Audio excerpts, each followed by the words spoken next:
ಅವರ ಈ ಪ್ರಕರಣ ಆದ್ಮೇಲೆ ಉಡಾದಲ್ಲಿ ಅಕ್ರಮ ಮಾಡಿರುವಂತವರು ಸಿಎಂ ಅವ್ರಿಗೆ ಈ ರೀತಿ ರಿಪೋರ್ಟ್ ಸಿಕ್ಕಿದೆ, ಕ್ಲೀನ್ ಚಿಟ್ ಇದೆ, ನಮಗೂ ಸಿಕ್ಕುತ್ತೆ ಅನ್ನೋ ಒಂದು ಮನಸ್ಥಿತಿಯಲ್ಲಿ ಸಿಎಂ ಅಕ್ರಮನೇ ಮಾಡಿಲ್ವೇ? ಸಿಎಂ ಅಕ್ರಮ ಮಾಡಿದ್ರೆ ತಾನೆ ಉಳಿದವ್ರಿ. ಒಂದೇ ನಿಮಿಷ ಹೇಳ್ತೀನಿ, ಯಾರ್ಯಾರು ಅಕ್ರಮವಾಗಿ ಸೈಟ್ ತಗೊಂಡಿದ್ದಾರೆ ಅವ್ರನ್ನ ಬಿಡುವಂತ ಪ್ರಶ್ನೆ ಇಲ್ಲ. ದಯವಿಟ್ಟು ಇದನ್ನ ನಾನು ಹೇಳ್ತಾ ಇರೋದು, I am very much of I am clearing. ಯಾರು ತಪ್ಪು ಮಾಡಿದ್ದಾರೆ ಮೂಡಲ್ಲಿ ಅವ್ರನ್ನ ಬಿಡುವಂಥ ಸಂದರ್ಭ ಇಲ್ಲ. ಆದರೆ ಯಾರು ಲ್ಯಾಂಡ್ ಲೂಸರ್ಸ್ ಇದ್ದಾರೆ, ಯಾರು ಒತ್ತುವರಿ ಮಾಡಿ ಮೂಡ ಯಾರು ಜಮೀನು ಒತ್ತುವರಿ ಮಾಡಿ ತಗೊಂಬಿಟ್ರಲ್ಲ, ಈಗ ನಿಮ್ಮದೇ ಜಮೀನು ಇರ್ತದೆ, ನಿಮ್ಗೆ ಹೇಳ್ದಿರೇ ತಗೊಂಬಿಟ್ರು. ಹಂಗೇನೆ ಪಾರ್ವತಿ ಮೇಡಮ್ ಜಮೀನು ತಗೊಂಡಿರೋದು, ಅವ್ರು ವಾಪಸ್ ಕೊಡೋಕ್ಕಾಗಲ್ವ? ಸೈಟು ಕೊಡಲೇಬೇಕಾಗ್ತದೆ ಅವರಿಗೆ. ಅಂಥ ಪ್ರಕರಣಗಳು ಬಿಟ್ಟು ನಿಜವಾದ ಪ್ರಕರಣಗಳಲ್ಲಿ ಯಾರಾದರೂ ಮೂಡಾಗೆ ಮೋಸ ಮಾಡಿದರೆ ಅವರಿಗೆ ನಾವು ಬಿಡುವಂಥ ಪ್ರಶ್ನೆ ಇಲ್ಲ. Thank you. ಯಾರು ಆರೋಪ ಮಾಡಿದ ಹಂಗಾರೆ ಯಾವ ಕೋರ್ಟಲ್ಲಿ ಹಾಕಿದ್ರು? ಯಾರು ಬಿಜೆಪಿ ಅವ್ರು ಮಾಡಿದ್ರೆ ಅವ್ರನ್ನ ಕೇಳಿ, ನನ್ನ ಯಾಕೆ ಕೇಳ್ತೀರಲ್ಲ? ಅದು ರಿಪೋರ್ಟಲ್ಲಿ ಇದೆಯಾ? ಆಯ್ತು, ರಿಪೋರ್ಟಲ್ಲಿ ಯಾಕಿಲ್ಲ ಹಂಗಾದ್ರೆ?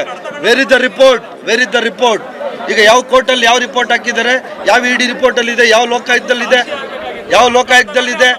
ಸಾಕ್ಷಿ ಆಗಿರೋದು ಯಾವುದು ರಿಪೋರ್ಟ್ ತಗೊಂಡು ಹೋಗೋಕ್ಕಾಗಲ್ಲ ಯಾರು ಫೈಲ್ನ. ಅದೇನು ನಮ್ಮ ಚಾಮುಂಡೇಶ್ವರಿ ದೇವಸ್ಥಾನ ಮುಂದೆ ಮಾಡ್ತಾರಲ್ಲ, ಕಳ್ಳೆಪುರಿ ಅಲ್ಲ ಅದು ಫೈಲ್ ತಗೊಂಡು ಹೋಗೋಕ್ಕೆ.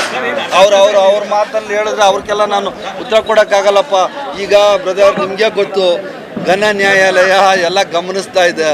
ನ್ಯಾಯಾಲಯದಲ್ಲಿ ಇರ್ಬೇಕಾದ್ರೆ ನಾನು ಮಾತಾಡೋಕ್ಕಾಗಲ್ಲ. ಫೈಲ್ ತಗೊಂಡು ಹೋಗೋದು ಅಂದರೆ ಏನು ಅಷ್ಟು ಸುಲಭನಾ? ಅದೇನು ಕಳ್ಳೆಪುರಿನಾ ಫೈಲ್ ತಗೊಂಡು ಹೋಗೋದು? ಎಲ್ಲ ಕಡೆ ಕ್ಯಾಮ್ರಾಗಳಿರ್ತವೆ, ಫೈಲ್ ತಗೊಂಡು ಹೋಗೋದು ಅದೇನು ಬಂದು ನಾನೇ ತಗೊಂಡು ಹೋಗ್ಬೇಕಾ? ನಾನು ಹಂಗೆ ಹೇಳೋಕ್ಕಾಗ್ತದೆ ಯಾರಿಗಾನ?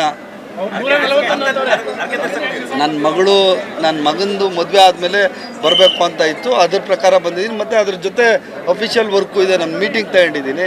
ಫ್ಯಾಮಿಲಿ ಎಲ್ಲ ಹೊಟ್ಟೋಗ್ತಾರೆ, ನಾನು ಮೀಟಿಂಗ್ ಕಂಟಿನ್ಯೂ ಮಾಡ್ತೀನಿ.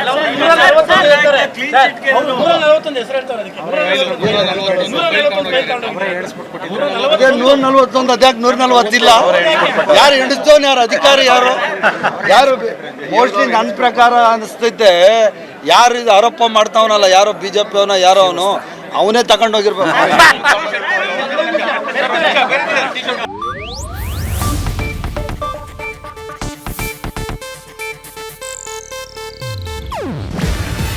ಇದು ಏಷ್ಯಾನೆಟ್ ನ್ಯೂಸ್ ನೆಟ್ವರ್ಕ್ ಪ್ರಸ್ತುತಿ. ನೀವು ನೋಡ್ತಿದ್ದೀರಾ ಏಷ್ಯಾನೆಟ್ ಸುವರ್ಣ ನ್ಯೂಸ್.